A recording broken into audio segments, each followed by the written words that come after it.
Dito sinubukan ko ulit ang ultimate flicker kay Kaja. Titignan ko kung nagana ba talaga siya o hindi. Pero hindi, napatid talaga siya.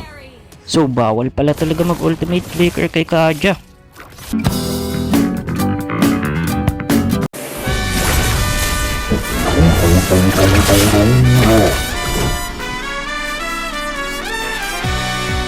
Dito tumatakbo pa si Hanabi. Kala niya makakatakas siya. Huli ka na, Hanabi, tara dito sa tower. Ura ura ura ura ura ura. Dito nga biglang lumaki yung Serena papunta kay Novaria. Kaya ayun, linipidan ko siya at pinagampasan ng latigo.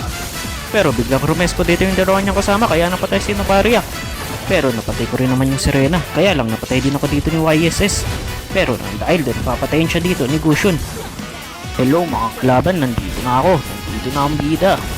Susubukan pa nga dito pumunta ni Flor sa tower pero hindi. Kuhuliin kita. Ura ura ura ura ura. Di ka na makatakas, Florin. Tara dito mga kasama, huliin ko na yung mga kalaban dito. Tignan nyo, para kung binabacuum lang dito yung mga kalaban. Nakakaalo din talaga itong ultimate Kaja. At dito, tatlo na ang patay sa mga kalaban. Pwedeng pwede na namin itong matapos. Ura ura ura.